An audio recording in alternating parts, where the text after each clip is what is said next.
answering his points. No, I'm not. I'm just adding. I just would like to say that one of the reasons why we actually made this event is because I guess one of the best ways to be productive is to have more people come.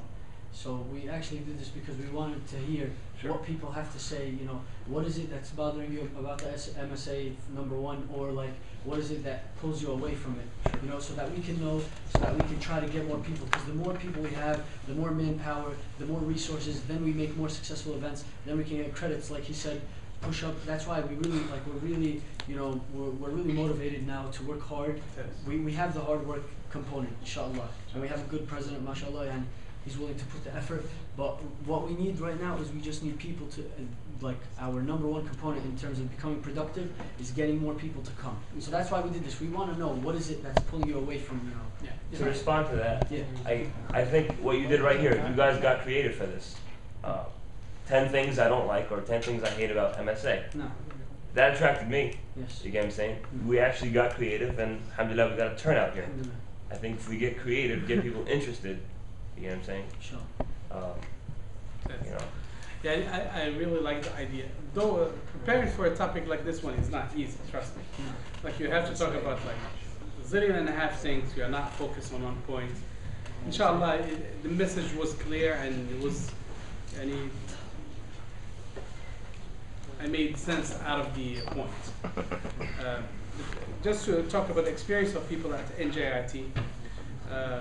Last semester they invited me to talk about one event they wanted to do last semester, and I said, okay, you would do that event, and what's going to happen the day after? And they were like, we don't know. Not that they are shy of ideas, but what we need to do is to have clear goal, clear plan, and needs to be executed. At the beginning of the semester, you have a syllabus. You know exactly when you're going to take the midterm, what you need to study for week 2, what you need to study for the final, and everybody's happy. That's known from the get-go. So nobody could blame anybody else. If I could have your attention for a second. Amigos, hermanos.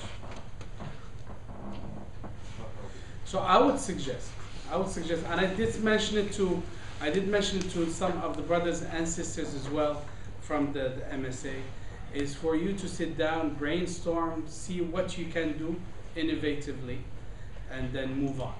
And where you could bring the large amount of people, and I'm not necessarily just interested, and I say this very honestly, as a religious man, I'm not interested just in topics about religion, but any topics that would be of interest. Any topic. I even suggest some idea to the sister to bring a non-Muslim speaker. And that will bring an awe to a lot of people who are around you. It's like, Muslims bringing non-Muslim speaker? What the heck is going on? And that will just be the word of mouth that you need for people to be attracted to your events.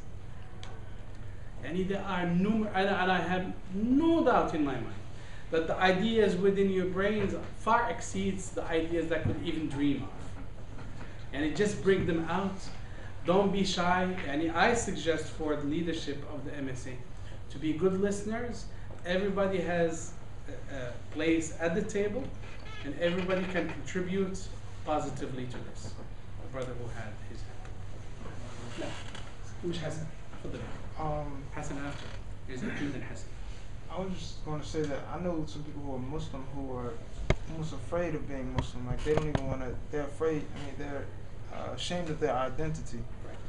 So I think that as an organization, the MSA should do more events to make people realize that to embrace their Islam to a certain extent, you know, because okay. people are afraid of coming to the meetings because they're afraid of. I mean, they're ashamed of being Muslim. Right. So. That's a very valid point. Coming here, I was listening to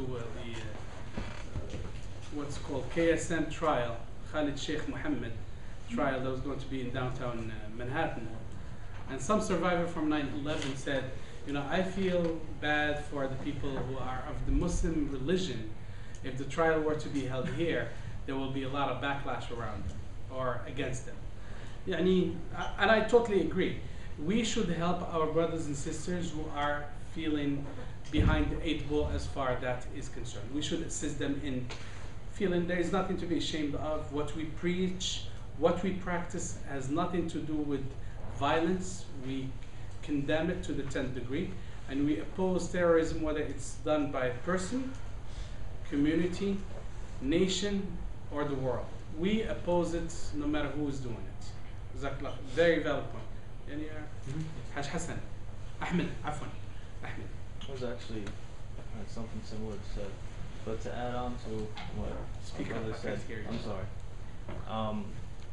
I think part of it is you said some people won't come to the meetings because they have nothing to offer. Some of them, I think, are turned off because they do have something to offer, but they don't think it's ever taken into account, that they're not being represented. And you said, you hit the nail on the head when you said, yes, always take something good in consideration, like the hadith that you quoted. But also another thing is cliques within the MSA students, within the Muslim students, that it's a sad reality that only Arabs are with Arabs, only, Dezis are with Dezis, or whatever it may be. I don't particularly like it, or even like, there is diversity within different sects. There are Sunnis and Shias, and we have to embrace that. We all do say Ashhadu an la ilaha illallah Muhammadur Rasulullah. We have to all recognize that. And there shouldn't be cliques, obviously, but cliques are things that turn people away. Or people's opinions should be taken in consideration, and if not, that's something that turns people away. And also representing ourselves on campus very well. Like, you might see somebody who's somewhat involved in the MSA doing one thing, and then all the da'wah he gives or she gives goes out the window for something else that you see that person do. So actions, actions, and actions is what I. For the sake of diversifying, I'm just going to postpone your question. There's a sister in the back. There's a big problem, like I've been hearing about, a lot of people don't want to associate with MSA because there are two extreme ends. Some say it's too extreme, and I'm not that great of a Muslim, and some say, oh my gosh, they're all hypocrites, I don't want to be affiliated with them, I have my deen, I go to masjid when I'm on my own time, I don't need to show it here. And then there's the opposite extreme, which say, oh, it's not religious, it's just the cover to have, human life. So how do we address both these extremes? Good point, very good point. Yes. Okay. And what I would propose to you, and I would volunteer my time, is the following. If you want, but as long everybody who is in this room brings 2 more people who are Muslim, and we'll have a large sit-in, and we will brainstorm, and we will strategize. I will help you strategize. If it requires to bring people who are that's their expertise, let it be. Let us strategize as to how to tackle this particular issue. And that is an ideological issue that needs to be addressed. We are all afraid of fitting into the stereotype of Muslim, thank you very much, terrorist. Or Muslim, thank you very much, it's all a front, it's a Mackin club. Am I speaking Swahili? No, English. It is very true. A lot of people say that. And maybe you don't hear it, maybe we live in a bubble, but some people say they're all putting their hijabs, they're doing their little beards, and they have their little voices, and they're chilling like that, but they're all fronting.